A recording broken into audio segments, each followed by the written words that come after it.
been very fortunate in the athletic training program here at SUNY Cortland. We have a new graduate athletic training program, so over the last couple of years we've been working with facilities and getting a state-of-the-art classroom/laboratory for the program. It's a dedicated space, something we haven't had in the past. The nice thing about this classroom is the faculty can be presenting using the PowerPoint, the traditional front of the classroom materials, and then if there's any type of skills that require hands-on, they can move to the treatment tables within the same class period and work on those skills with the students.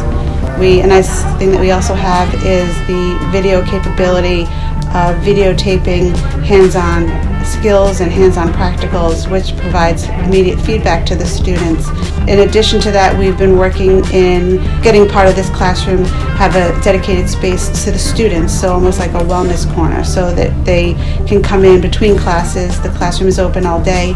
The equipment is out that they can use, and they can practice their skills, and they can practice things outside of the classroom and use this space as their own socializing space, a place to just sit and relax between classes, maybe work on something, network with faculty, and interact with other students in the program.